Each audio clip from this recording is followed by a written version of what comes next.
السلام علیکم ورحمۃ اللہ وبرکاتہ۔ الحمد للہ رب العالمین حمد الشاکرین، والصلاة والسلام علی رسولہ الکریم وعلی آلہ واصحابہ اجمعین، اما بعد فاعوذ باللہ من الشیطان الرجیم، بسم اللہ الرحمن الرحیم، ومن يتوکل علی اللہ فهو حسبہ، وقال اللہ سبحانہ وتعالی فإذا عزمت فتوكل على الله إن الله يحب المتوكلين، وقال النبي صلى الله عليه وآله وسلم من ردته الطيرة فقد أشرك، أو كما قال عليه الصلاة والسلام صدق الله وصدق رسوله الكريم۔ درود پاک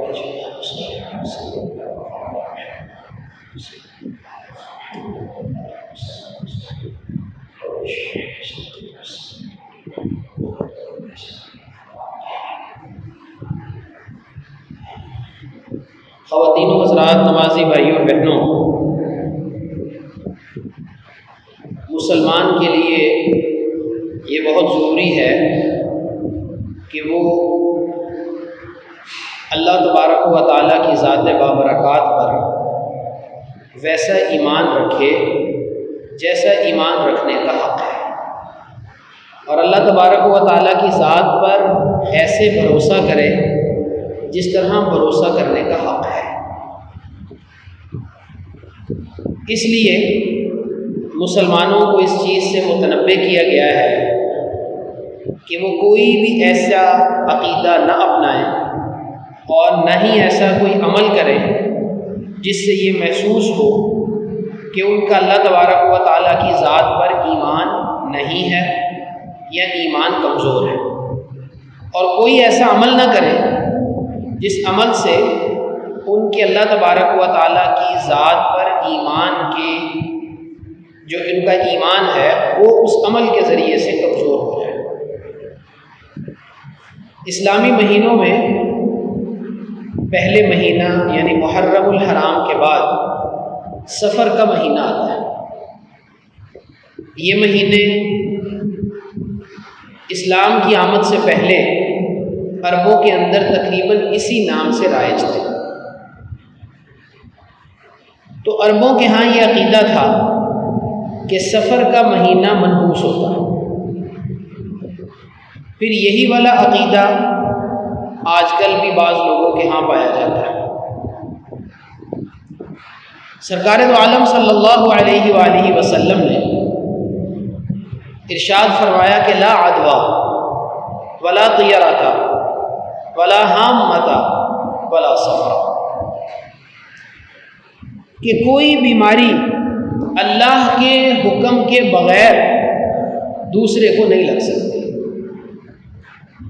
ولا طیرۃ، اور یہ بدفعلی لینا یہ اس کی کوئی حقیقت نہیں ہے، ولا حامۃ، اور الو کے ساتھ اللہ نے کسی نحوست کو نہیں باندھا، ولا سفرا، اور سفر کے مہینے میں اللہ تبارک و تعالیٰ نے کوئی نحوست نہیں رکھی۔ جب سرکار دو عالم صلی اللہ علیہ وآلہ وسلم نے یہ بات ارشاد فرمائی تو اس موقع پہ 9 مسلم صحابہ، نئے نئے مسلمان ہونے والے، دور دراز سے آنے والے، جن کو احادیث میں دیہاتی کہا گیا ہے۔ دیہاتی سے ہرگز یہ نہیں سمجھنا چاہیے کہ وہ معاذ اللہ کسی دوسرے درجے کے لوگ تھے، نہ یہ سمجھنا چاہیے کہ وہ صاحب ایمان نہیں تھے، وہ صاحب ایمان تھے، لیکن چونکہ شہری آبادی میں نہیں رہتے تھے اس لیے حدیث پاک میں عربی میں یہ آتا ہے کہ جاء اعرابی، ایک دیہات کے رہنے والے آئے۔ ہمارے ہاں لوگ ترجمہ کر دیتے ہیں ایک بدو آیا، نہیں، ایسا نہیں ہے، وہ صحابی ہیں، ان کا بھی ادب ضروری ہے۔ تو وہ صحابی جو دیہات کے رہنے والے تھے انہوں نے سرکار سے پوچھا کہ سرکار، ہم تو یہ مشاہدہ کرتے ہیں کہ ہم نے ریگستان میں اونٹوں کو چھوڑا ہوا ہوتا ہے اور وہ اونٹ بالکل صاف ستھرے یوں ہوتے ہیں جس طرح ہرن ہے، لیکن پھر اچانک ان میں ایک خارش زدہ اونٹ آ جاتا ہے اور اس کی وجہ سے باقی اونٹوں کو بھی خارش لگ جاتی ہے۔ تو اب گویا سوال کرنے کا مقصد یہ تھا کہ آپ تو ارشاد فرما رہے ہیں کہ بیماری ایک سے دوسرے کو لگتی نہیں ہے، تو پھر یہ دوسرے جو جتنے اونٹ ہیں ان کو یہ پہلے والے اونٹ کی وجہ سے خارج کیوں لگی ہے؟ تو نبی علیہ الصلوۃ والسلام نے ان کو جواباً ارشاد فرمایا کہ فمن اعد الاول، اچھا چلو پھر یہ بتاؤ کہ وہ پہلے والے کو خارج کیوں لگی تھی؟ اگر یہ دوسرے والوں کو خارج پہلے والے کی وجہ سے لگی ہے تو وہ پہلے والے کو کس کی وجہ سے لگی ہے؟ اب اگر یہ سلسلہ چلتا چلا جائے گا تو کہیں نہ کہیں تو رکے گا، تو وہ جو پہلے والا ہوگا اس کو خارج کہاں سے لگی ہے؟ تو اس بارے میں ہمارے ہاں کووڈ کا مسئلہ ہوا تھا، علماء یہ کہتے ہیں کہ احتیاط علیحدہ چیز ہے، احتیاط کا حکم دیا گیا ہے شریعت میں۔ نبی علیہ الصلوۃ والسلام نے ارشاد فرمایا فر من المجذوم فرارک من الاسد، جس آدمی کو جذام کی بیماری ہو جاتی ہے بھاگو اس سے، اس کے پاس نہ بیٹھا کرو۔ لیکن اس کا یہ مطلب نہیں ہے کہ وہ اللہ کے حکم کے بغیر لگ جائے گی، اللہ کے حکم کے تابع ہو کے لگے گی۔ اگر اللہ کا حکم اس میں سے نکل جائے گا وہ بیماری متعدی نہیں ہو سکتی۔ تو پہلی چیز عقیدے کی اصلاح کے لیے یہ بات بیان فرمائی کہ بیماریاں چھوت ہو جانا، کسی بیماری میں بیماری ایک سے دوسرے کو لگ جانا، اس میں اپنا عقیدہ مسلمان درست رکھیں کہ اللہ کا حکم ہوگا تو لگے گی، اگر اللہ کا حکم نہیں ہوگا تو نہیں لگے گی۔ آپ نے کووڈ کے زمانے میں دیکھا ہے جو بہت زیادہ احتیاط کرنے والے لوگ تھے ان کو کورونا ہو گیا، جو احتیاط کرنے والے نہیں تھے انہیں نہیں ہوا۔ اس کا یہ مطلب نہیں ہے کہ احتیاط نہ کی جائے، لیکن عقیدہ درست رکھا جائے کہ ہوگا اللہ تبارک و تعالیٰ کے حکم سے۔ اور امام نووی رحمۃ اللہ علیہ نے تو بڑی عجیب بات لکھی ہے، فرمایا کہ اس لیے منع کیا ہے نبی علیہ الصلوۃ والسلام نے کہ کہیں اس کا عقیدہ خراب نہ ہو جائے، پاس بیٹھے بیماری لگ جائے کہ ہو اس کی وجہ سے مجھے بیماری لگی ہے۔ تو عقیدے کی درستگی کے لیے، عقیدہ صحیح رکھنے کے لیے ارشاد فرمایا کہ پہلے ہی احتیاط کر لو کہیں تمہارا عقیدہ خراب نہ ہو جائے۔ پھر دوسری بات ارشاد فرمائی ولا طیرۃ، اور یہ جو بدفعلی ہوتی ہے اس کی کوئی حقیقت نہیں ہوتی۔ جس طرح کہ میں نے ابھی آپ کے سامنے بیان کیا کہ سفر کے مہینے کو عرب بھی منحوس سمجھتے تھے، ہمارے ہاں بھی لوگ منحوس سمجھتے ہیں۔ اس میں اور بہت ساری توہم پرستی شامل ہو جاتی ہے۔ توہم پرستی کا مطلب یہ ہوتا ہے کہ کسی چیز کا وجود مان لیا جائے وجود ہے ہی نہیں، کسی چیز کے اثر کو تسلیم کر لیا جائے اس کا اثر ہے ہی نہیں۔ چنانچہ آپ نے اکثر دیکھا ہوگا کہ جو نو مولود ہوتا ہے اس کو کاجل لگا دیتے ہیں کہ کہیں اس کو نظر نہ لگ جائے۔ بھئی اس کا نظر لگنے کے ساتھ کیا تعلق ہے؟ جہاں نظر لگتی ہے وہاں شریعت نے نظر کو برحق کہا ہے، لیکن نظر کو برحق کہنے کے ساتھ نظر کا علاج بتایا ہے، ایسے ٹوٹکے نہیں بتائے شریعت نے۔ سرکار دو عالم صلی اللہ علیہ وآلہ وسلم حضرات حسنین کو بھی دم کیا کرتے تھے، اعیذکما بکلمات اللہ التامات من شر ما خلق وبرأ وذرأ، او کما قال علیہ الصلوۃ والسلام۔ چھوٹے ہیں، ننھے ہیں، خوبصورت ہیں، کسی کی نظر لگ جاتی ہے تو آپ علیہ الصلوۃ والسلام یوں دم کیا کرتے تھے، میں تمہیں اللہ کی پناہ میں دیتا ہوں اللہ کی تمام کلمات کے ساتھ ہر اس چیز کے شر سے جو اللہ نے پیدا کی ہے۔ تو یہ علاج کو بتایا ہے، لیکن یہ کہاں پہ آ گیا کہ آپ جناب اس کو کاجل لگا دیں۔ پھر کہتے ہیں جناب کالی بلی راستہ کاٹ جائے تو اس کا مطلب یہ ہے کہ دن اچھا نہیں گزرے گا۔ کوا اگر بولنا شروع کر دے تو کہتے ہیں کہ یوں لگتا ہے کہ مہمان آئے گا۔ مغرب کے بعد کہتے ہیں جی گھر میں جھاڑو نہیں پھیرنا چاہیے، اس سے غربت آ جاتی ہے۔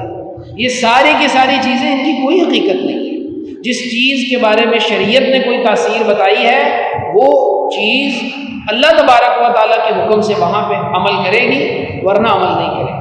اچھا پھر بعض لوگ یہ کہتے ہیں کہ اس کی ایک بڑی وجہ یہ ہے کہ لوگوں کے اندر جہالت ہے۔ جہالت تو ہے، لیکن وہ لوگ جو اپنے آپ کو، وہ اقوام جو اپنے آپ کو بہت زیادہ ترقی یافتہ کہتی ہیں، ان کے اندر بھی یہی چیز پائی جاتی ہے۔ چنانچہ مختلف ممالک میں مختلف چیزوں کو منحوس سمجھا جاتا ہے۔ بعض ممالک میں یہ کہا جاتا ہے کہ یہ 4 کا ہندسہ بڑا منحوس ہے، بعض میں یہ کہا جاتا ہے کہ اگر آپ خالی بالٹی کسی کی طرف لے جائے تو یہ نحوست کی علامت ہے۔ یہ مغربی ممالک کے اندر جو اپنے آپ کو پڑھا لکھا کہتے ہیں، ترقی یافتہ کہتے ہیں، اور معاذ اللہ اللہ کا انکار کر کے اپنے آپ کو عقل پرست کہتے ہیں، تو ان سے یہ پوچھا جائے کہ اس میں کون سی عقل پرستی ہے؟ بتائیں اس کے اندر کون سی حقیقت ہے؟ خالی بالٹی کے ساتھ نحوست کا کیا تعلق ہے بتائیے؟ تو اس طرح کی کوئی بھی چیز آپ نے دیکھا ہوگا ہمارے گھر میں بھی اور ہمارے گھروں کے اندر بھی بڑی بوڑھیاں اس طرح کی بڑی باتیں کرتی ہیں، بھئی یہ والا کام نہ کرو اس سے یہ ہو جائے گا، خالی کینچی نہ چلاؤ اس سے غربت آ جائے گی۔ خالی کینچی چلانے سے غربت کا کیا تعلق ہے؟ یہ کس نے آپ کو بتا دیا؟ یہ صرف توہم پرستی ہے۔ تو توہم پرستی کی بھی شریعت میں کوئی حقیقت نہیں ہے، اور اس کے ساتھ ساتھ بدفعلی لینے کی بھی کوئی حقیقت نہیں۔ چونکہ ہمارے ہاں ہم نے بہت لمبا عرصہ ہندوؤں کے ساتھ گزارا ہے، اور بہت سے ایسے بھی ہیں کہ ہندوؤں سے مسلمان اسلام کی طرف کنورٹ ہوئے ہیں، سکھوں کے خاندان سے اسلام کی طرف کنورٹ ہوئے ہیں، تو بہت ساری ایسی چیزیں ہمارے اندر بھی رائج ہو گئی ہیں۔ نقصان اور فائدہ صرف اللہ سبحانہ و تعالیٰ کے ہاتھ میں ہے۔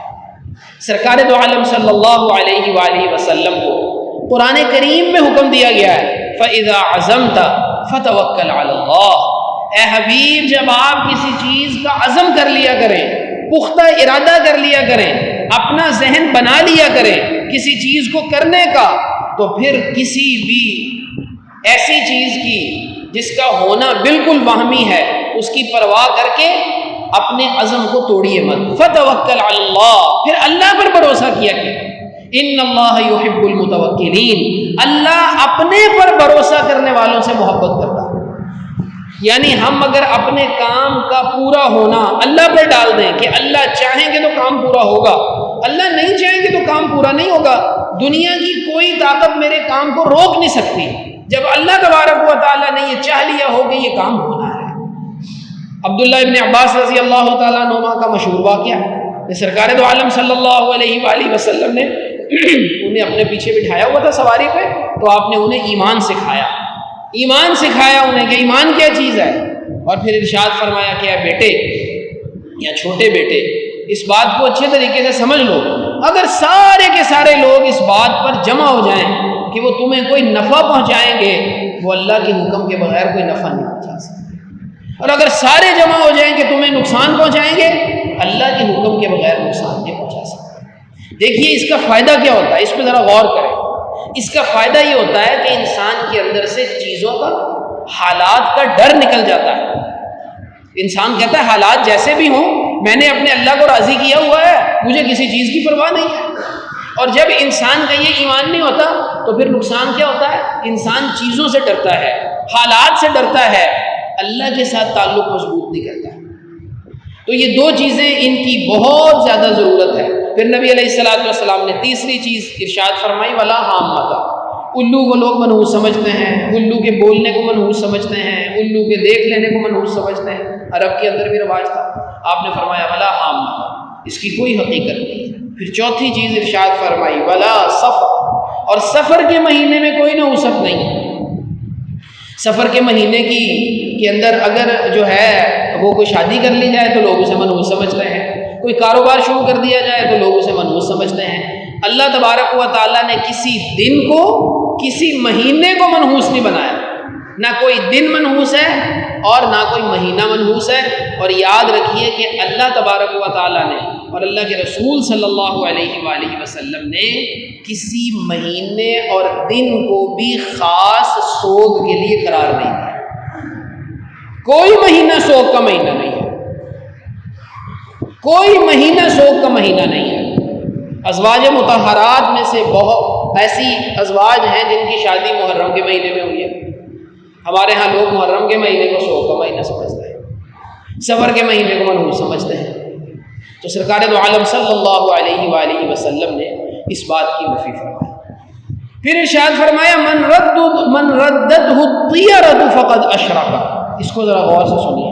آپ نے کسی کام کا ارادہ کر لیا کہ میں نے یہ کام کرنا ہے، اور پھر بدفعلی کو درمیان میں آ گئی، جس طرح ابھی میں نے بتایا، صبح کو نکلے، کام کا پورا ارادہ کر لیا کہ میں نے یہ کام کرنا ہے، پورے ارادے کے ساتھ کام کے لیے نکلے ہیں، آگے کالی بلی دیکھ لی، اور اب اگر اس شخص نے اپنے اس ارادے کو ملتوی کر دیا تو نبی علیہ السلام نے ارشاد فرمایا فقد اشرک، اس نے اللہ کے ساتھ شرک کیا۔ من ردت الطیرۃ فقد اشرک، اس نے شرک کیا ہے۔ پھر آپ علیہ السلام نے دوسری مرتبہ پھر ارشاد فرمایا من ردته الطیرۃ فقد اشرک، جس نے اس طرح کیا اس نے شرک کیا۔ پھر ارشاد فرمایا من ردته الطیرۃ، یعنی 3 مرتبہ آپ نے ارشاد فرمایا کہ جس نے اپنے ارادے کو ملتوی کر دیا، اپنے کام کو ملتوی کر دیا کسی بدفعلی کی وجہ سے، اس نے اللہ سبحانہ و تعالیٰ کے ساتھ شرک کیا۔ پھر صحابہ کرام رضوان اللہ علیہ مجمعین نے سوال کیا کہ اللہ کے رسول صلی اللہ علیہ وآلہ وسلم، اگر یہ معاملہ ہمارے ساتھ پیش آ جائے اور ہم کبھی کوئی ایسا معاملہ کر لیں تو پھر ایسی صورت کے اندر اس کا کفارہ کیا ہے؟ اگر کبھی اس طرح ہو جائے کہ کام طے کیا تھا لیکن کسی نے کہا نا آج کے دن یہ کام نہ کرنا، اس وقت یہ کام نہ کرنا، یہ بڑا منحوس وقت ہے معاذ اللہ، اگر کوئی اس طرح کر لے تو پھر اس کا کفارہ کیا ہے؟ گناہ تو ہو گیا۔ تو نبی علیہ الصلوۃ والسلام نے ارشاد فرمایا کہ اس کو یہ چاہیے کہ یہ کہے اللہم لا خیر الا خیرک، اے اللہ خیر وہی ہے جو آپ کی طرف سے خیر ہے، ولا طیر الا طیرک، اور بدشگونی اسی چیز میں ہے جس میں بدشگونی آپ نے رکھی ہے، یعنی جس چیز کو آپ نے برا قرار دیا وہی بری ہے، جس چیز کو آپ نے خیر قرار دیا ہے وہی خیر کی چیز ہے۔ ولا الہ غیرک، اور اے اللہ آپ کے علاوہ کوئی معبود نہیں۔ اور ایک حدیث مبارکہ میں آتا ہے کہ یہ الفاظ کہنے چاہیے اللہم لا یأتی بالحسنات الا انت، اے اللہ خیر تو آپ ہی لے کے آتے ہیں، ولا يدفع السیئات الا انت، اور برائی کو تو آپ ہی دور کرتے ہیں، ولا حول ولا قوت الا بک، اور انسان میں کسی بھلائی کو کرنے کی طاقت نہیں ہے، کسی برائی کو چھوڑنے کی طاقت نہیں ہے مگر اے اللہ آپ ہی کی دی ہوئی طاقت کی وجہ سے، ولا حول ولا قوت الا باللہ۔ پھر ایک حدیث میں نبی علیہ الصلوۃ والسلام نے یہ بھی ارشاد فرمایا کہ ہم میں سے ہر کوئی کسی نہ کسی وقت کے اندر کسی نہ کسی ایمان کی کمزوری کا، بدفعلی کی وجہ سے شکار ہو جاتا ہے، لیکن جب وہ اللہ پر اپنے توکل کو دوبارہ تازہ کر لیتا ہے تو اللہ تبارک و تعالیٰ پھر اس کے اس گناہ کو معاف فرما دیتا ہے۔ اور ہم نے ایسے لوگ دیکھے کہ جو کسی چیز کی پرواہ نہیں کرتے۔ نبی علیہ الصلوۃ والسلام نے ارشاد فرمایا میری امت کے 70,000 لوگ ایسے ہوں گے، يدخل الجنة من امتی 70,000، میری امت کے 70,000 لوگ ایسے ہوں گے۔ اور اگر اس تشریح کو آپ ساتھ میں لا لیں کہ علماء نے لکھا ہے کہ 70 کا جو ہندسہ ہے یہ عربی کے اندر متعین طور پہ 70 کے لیے نہیں آتا، بلکہ یہ زیادتی بتانے کے لیے آتا ہے۔ جس طرح ہمارے ہاں کوئی کہے اس کے پاس لاکھوں روپیہ ہے تو اس کا مطلب یہ ہے کہ بہت زیادہ پیسہ اس کے پاس، تو اگر اس تشریح کو سامنے رکھیں تو اس کا مطلب یہ ہے کہ بے حساب لوگ میری امت کے ایسے ہیں جو جنت میں جائیں گے بغیر حساب کے۔ لیکن ہوں گے کون سے لوگ؟ تو سرکار دو عالم صلی اللہ علیہ وآلہ وسلم نے ارشاد فرمایا ہم الذین لا یسترقون، یہ وہ لوگ ہوں گے جو جھاڑ پھونک نہیں کرتے، دم تعویذ ایسا جو شرکیہ ہو وہ نہیں کرتے۔ ہمارے ہاں خاص طور پہ خواتین عاملوں کے پاس چلی جاتی ہیں، وہ کچھ تعویذ لکھ کے دے دیتے ہیں، وہ تعویذ استعمال کرنا شروع کر، یہ معلوم ہی نہیں ہے کہ اس تعویذ کے ذریعے سے تو ایمان ہی ختم ہو گیا، اس لیے کہ تعویذ میں یہ عامل لوگ استمداد بھی شیاطین کرتے ہیں، شیاطین سے مدد مانگتے ہیں، تو شیطان سے اگر کوئی انسان مدد مانگ لے تو اس کا ایمان کہاں برقرار رہے گا؟ تو پہلی بات نبی علیہ الصلوۃ والسلام نے ارشاد فرمائی کہ یہ جو میری امت کے بے حساب لوگ جنت میں جائیں گے ان میں پہلی خوبی یہ ہوگی ہم الذین لا یسترقون، وہ یہ جھاڑ پھونک دم تعویذ نہیں کرتے۔ یہ میں آگے چل کے عرض کرتا ہوں کہ کون سا تعویذ اور کون سا دم درست ہے۔ دوسری بات ارشاد فرمائی ولا یتطیرون، اور وہ یہ بدفعلی نہیں کرتے ہوں گے جس طرح کی بدفعلیاں ہمارے ہاں رائج ہیں۔ وعلی ربہم یتوکلون، اور اپنے رب پر توکل کرنے والے ہوں گے، اپنے رب پر بھروسہ کرنے والے ہوں گے۔ صحابہ کرام رضوان اللہ علیہ مجمعین کا ایمان دیکھیے کیسا تھا۔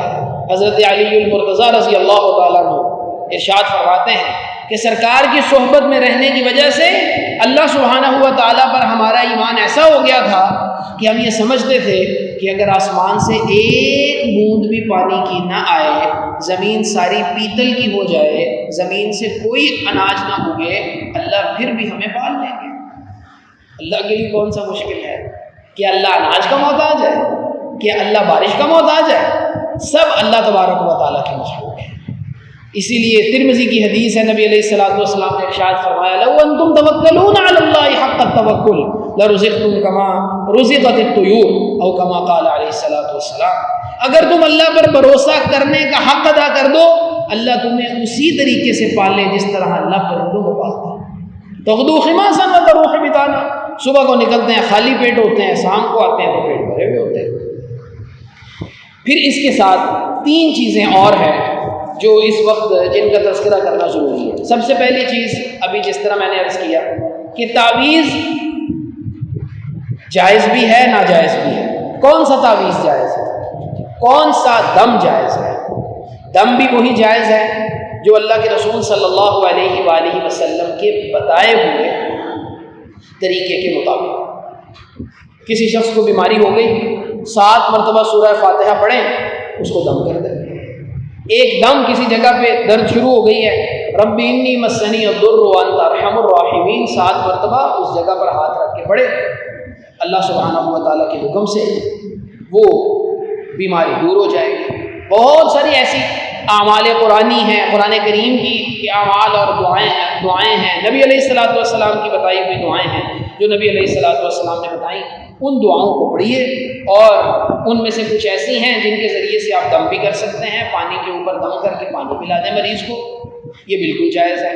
تعویذ کون سا جائز ہے؟ جس میں 3 شرائط پائے جائیں وہ تعویذ جائز ہے۔ پہلی چیز، اللہ قرآن کریم کی آیت اس میں لکھی ہوئی ہو، جائز ہے۔ اللہ تبارک و تعالیٰ کے نام اس میں لکھے ہوئے ہیں۔ حضرت شاہ ولی اللہ رحمۃ اللہ علیہ نے ایک جگہ پہ لکھا ہے کہ اللہ تبارک و تعالیٰ کے ہر نام کے ساتھ انسان کا کوئی نہ کوئی مسئلہ جڑا ہوا ہے۔ تو انسان یہ سوچے کہ میرے مسئلے کے مطابق اللہ تبارک و تعالیٰ کا نام نامی اس میں گرامی کون سا ہے؟ جیسے انسان بیمار ہو گیا تو اللہ تبارک و تعالیٰ کا نام نامی ہے الشافی، شفا دینے والے۔ اب الشافی کے جو حروف ابجد کے حساب سے حروف نکلتے ہیں ان کو تعداد کو گن لیجئے، اتنی تعداد میں الشافی پڑھ لیجئے۔ آپ چاہتے ہیں کہ آپ کو رزق مل جائے، الرزاق کی تسبیح کر لیجئے۔ آپ چاہتے ہیں آپ کا کشادہ ہو جائے رزق، الباسط کی تسبیح کر لیجئے۔ تو پہلی چیز کہ تعویذ میں اگر القرآن کریم کی آیت لکھی ہوئی ہے، تعویذ کے اندر اگر اللہ تبارک و تعالیٰ کا نام نامی اللہ لکھا ہوا ہے، الرحمن الرحیم لکھا ہوا ہے، درست ہے۔ دوسری بات، عربی عبارت کے اندر اگر لکھی ہوئی ہے بات تو درست ہے۔ اگر عربی عبارت کے علاوہ کسی اور زبان کی کوئی عبارت لکھی ہوئی ہے تو اس کا معنی معلوم ہونا چاہیے، اس لیے کہ میں نے ابھی عرض کیا کہ بہت سارے ایسے منتر ہیں جو لکھے ہوئے ہوتے ہیں اور اس میں شیطان سے مدد مانگی جاتی ہے، وہ ناجائز ہے، وہ شرک ہے۔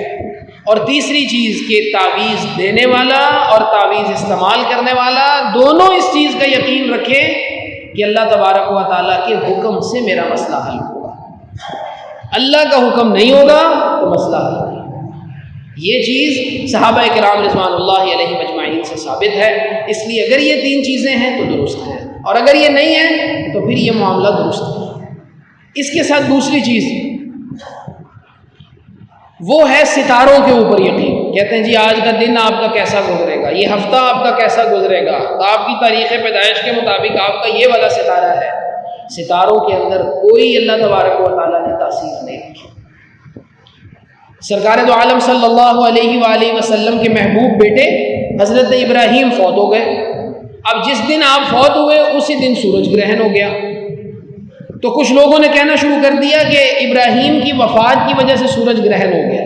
تو نبی علیہ الصلوۃ والسلام نے ارشاد فرمایا ان الشمس والقمر لا یخسفان لموت احد، یہ سورج اور چاند کو جو گرہن لگتا ہے یہ کسی کی موت کی وجہ سے نہیں لگتا، یہ تو اللہ تبارک و تعالیٰ کی آیات ہیں، نشانیاں ہیں، بس ان کو نشانی سمجھو۔